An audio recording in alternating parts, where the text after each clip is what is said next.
Shalom. Selamat pagi saudara-saudara yang Tuhan kasihi. Pada pagi hari ini, kita akan belajar firman Tuhan. Namun, sebelum kita memulai renungan pagi ini, mari terlebih dahulu kita berdoa. Bapa yang baik, Bapa pengasih di dalam kerajaan sorga, pada pagi ini kami rindu mendengarkan firman-Mu. Biarlah kiranya firman ini bisa menjadi berkat untuk kami yang mendengarkan. Berkati kami dalam aktivitas kami hari ini, kiranya Tuhan Yesus beserta dengan kami. Berkati kami dalam setiap pergumulan kami, agar kami bisa melewatinya dengan tuntunan Roh Kudus. Inilah yang menjadi doa dan permohonan kami, karena kami berdoa hanya di dalam nama Tuhan Yesus Kristus. Amin.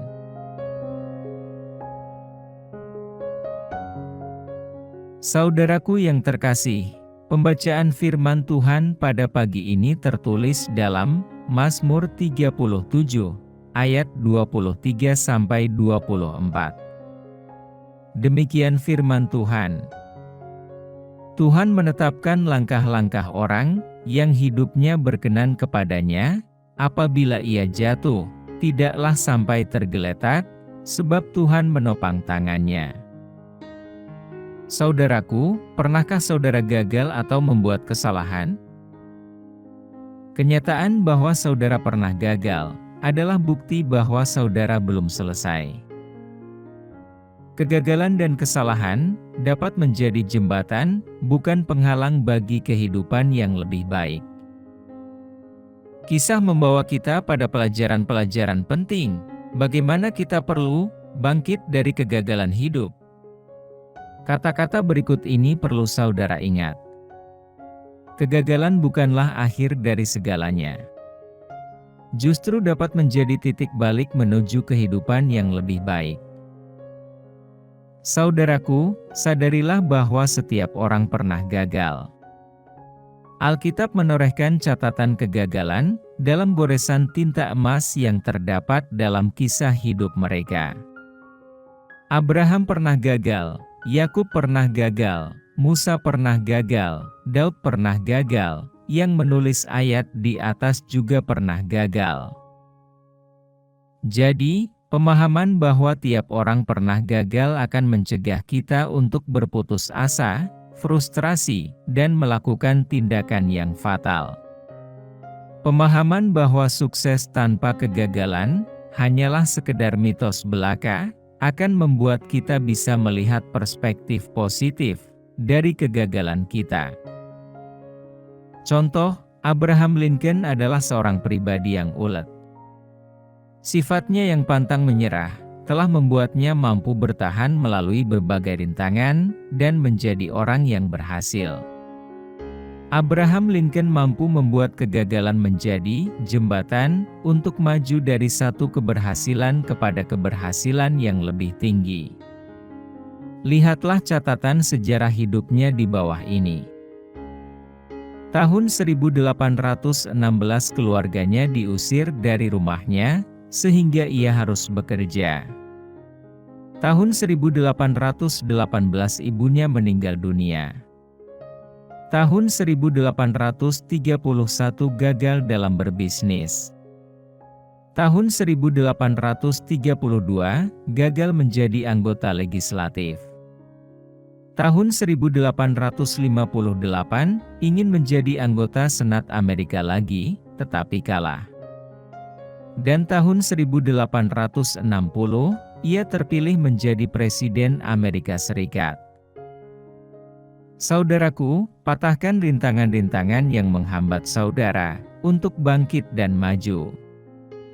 Rintangan yang akan menghambat saudara untuk maju datang dalam dua bentuk, yaitu pikiran negatif dan pengalaman traumatis masa lalu.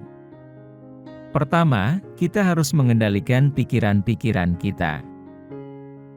Kita perlu mengalahkan pikiran-pikiran negatif dan mengizinkan pikiran-pikiran positif mengendalikan kita. Isi terus-menerus pikiran-pikiran kita dengan hal-hal positif. Ingat, Perkataan dan tindakan-tindakan kita mencerminkan keadaan hati dan pikiran-pikiran kita. Yang kedua, kita perlu membereskan pengalaman traumatis masa lalu. Dengan menerima pengalaman itu sebagai bagian dari hidup kita, kita juga harus belajar mengampuni orang-orang yang telah melukai dan menyakiti kita. Pengalaman Yusuf adalah sebagai contoh. Ingatlah, jika Anda terlalu banyak menoleh ke belakang, Anda akan segera kehilangan arah. Jika Anda hanya memerlukan kaca spion, tanpa harus menoleh ke belakang. Artinya, Anda perlu mengambil pelajaran utama dari pengalaman dan kepahitan masa lalu, dan membuang semua rinciannya, termasuk kepahitan, kemarahan, dan kekecewaan. Saudaraku yang terkasih, keberhasilan Yusuf lebih ditentukan oleh posisinya di hadapan Tuhan. Karena posisi hidupnya berada dalam penyertaan Tuhan, dimanapun ia berada, ia selalu berhasil. Sebaliknya, apabila posisi hidupnya berada di luar penyertaan Tuhan, tentu ia tidak dapat berharap Tuhan akan membuat hidupnya berhasil. Bagi orang yang tidak beriman, lokasi atau tempat merupakan penentu keberhasilan.